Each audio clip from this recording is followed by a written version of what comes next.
Mais qu'est-ce que ça veut dire obéir à ses parents? Quel est le cadre qu'Allah m'a fixé? Comment est-ce que je sais si j'obéis à mes parents ou si je leur désobéis?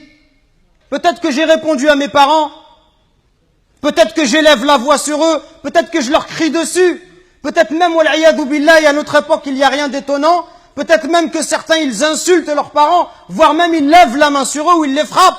Et on entend parfois, wal'iyadou billah, des gens qui vont insulter, qui vont tuer leurs parents pour l'héritage. La règle, le cadre, c'est ce verset coranique. Allah Azza wa Jal, il nous dit, et ton Seigneur a décrété n'adorer que lui. Ça, c'est le droit d'Allah sur ses serviteurs. D'adorer Allah et de ne pas lui donner des associés. Et de marquer de la bonté envers les pères et mères. Si l'un d'eux ou tous deux doivent atteindre la vieillesse auprès de toi, si tes parents ils vont vieillir auprès de toi, ça veut dire quoi? Dans ta maison. Dans ta maison, ça veut dire que tu les mets pas dans une maison de retraite, comme on fait aujourd'hui, où dès que les parents ils sont vieux, on les prend, on les jette dans la maison de retraite et on vient les voir une fois dans l'année. Et tout le reste de l'année, on s'occupe pas d'eux. Non, Allah il te dit, s'ils atteignent la vieillesse, auprès de toi. Quand tes parents ils sont âgés, ils restent chez toi. Parce que quand tu étais petit, ils t'ont pas envoyé dans une pension, ils t'ont gardé chez eux et ils sont occupés de toi. S'ils atteignent la vieillesse, ne leur fais point fi, ne leur dis pas pff.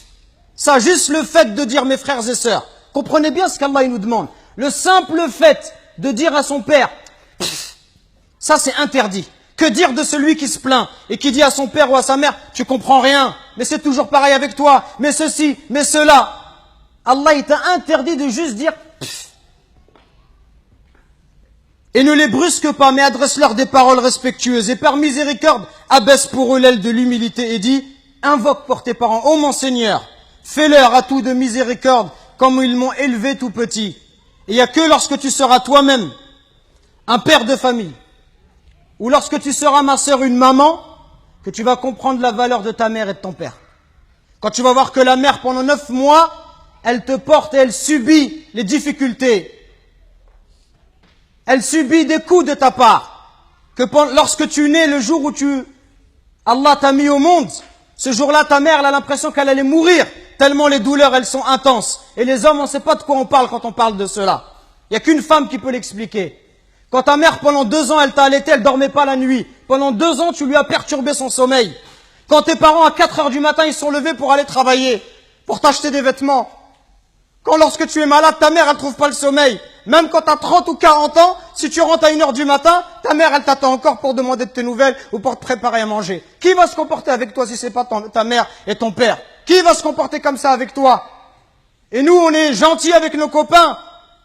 À n'importe quelle heure, on répond à l'appel de nos amis qui nous demandent de l'aide, on les aide. Mais est-ce qu'on aide nos parents? Est-ce qu'on est à leur écoute? Est-ce qu'on leur donne du temps? Est-ce qu'on leur montre du respect?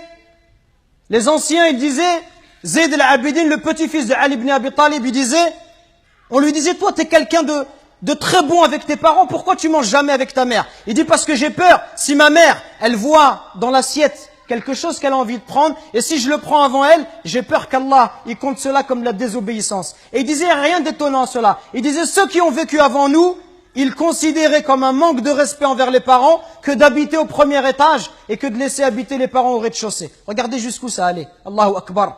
Le simple fait d'être au-dessus de sa mère, au premier étage, sa mère au rez-de-chaussée, ils considéraient ça comme un manque de respect. Et d'autres chez les Sahaba, ils disaient, quand il y avait un scorpion qui est rentré dans un trou, il a mis sa main et il s'est fait piquer. On lui dit, pourquoi tu mets ta main alors qu'il y a un scorpion? Il dit, parce que j'ai peur que ce scorpion il sorte et qu'il ne pique ma mère. Regardez le respect. Et regardez aujourd'hui l'attitude des enfants envers les parents. Regardez ne serait-ce que le regard, les yeux.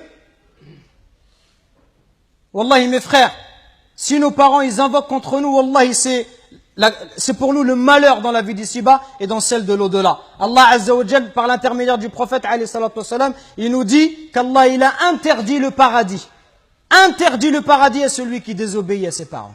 Donc attention mes frères, à ne pas causer du tort à nos parents, à ne pas leur manquer de respect, mais soyons plutôt à leur écoute, soyons plutôt bons, miséricordieux pour eux. Et ceux qui doivent le plus profiter de notre générosité, de notre douceur, notre bonté, notre bon comportement, les premiers à profiter de cela, ça doit être nos parents.